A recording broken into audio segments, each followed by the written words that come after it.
দেখি তুমি কি করো। নাও নাও, টাকাটা তুলে নাও। আরে নাও না, টাকাটা তুলে নাও। অনেকগুলো টাকা, তোমার অনেক উপকারে আসবে। নাও নাও।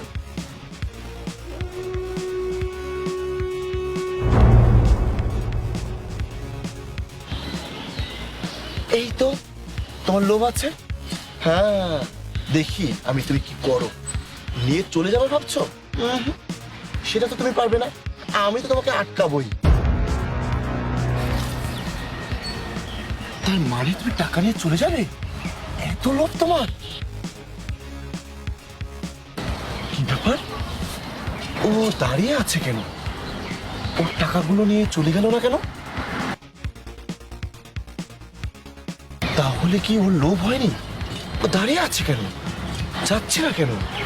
এক কাজ করি, ওর কাছে গিয়ে শুনি ও কি বলে।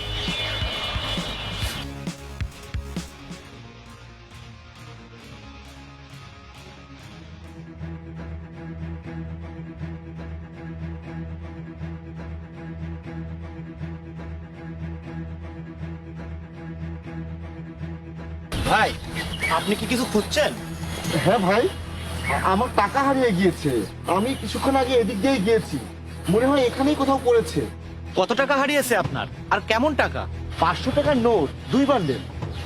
এই নিন, এটা মনে হয় আপনার টাকা। হ্যাঁ হ্যাঁ, এগুলোই তো আমার টাকা।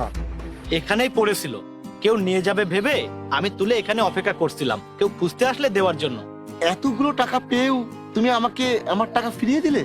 তো কি করব, এই টাকা তো আর আমার না, আমি কি করব? অন্যের টাকা নিয়ে আমি কখনোই ভালো কিছু করতে পারবো না। আমার নিজের 1 টাকা থাকলেও সেটাই আমার আসল সম্পদ।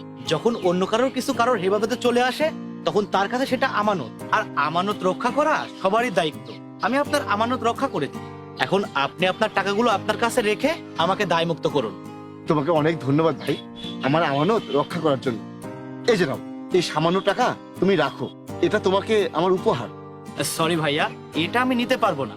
আপনার টাকা আপনাকে ফিরিয়ে দিতে পেরেছি, এটাই আমার কাছে অনেক ভালো লাগছে, আর আমার পুরস্কার আল্লাহ তাআলা আমাকে দেবেন।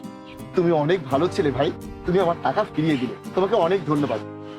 আর এই যে রাখো, আমার কার্ড, যে কোনো প্রয়োজনে ভাইয়ের কাছে আসবে, ঠিক আছে? ঠিক আছে ভাই। শোন বোন, তোর পছন্দের উপরে আমার আস্থা আছে, আর ও তো ভালো চাকরিও করে। শোন, তুই তোর পছন্দের ছেলেটাকে কালকে আসতে বল, আমি ওর সাথে কথা বলবো। ঠিক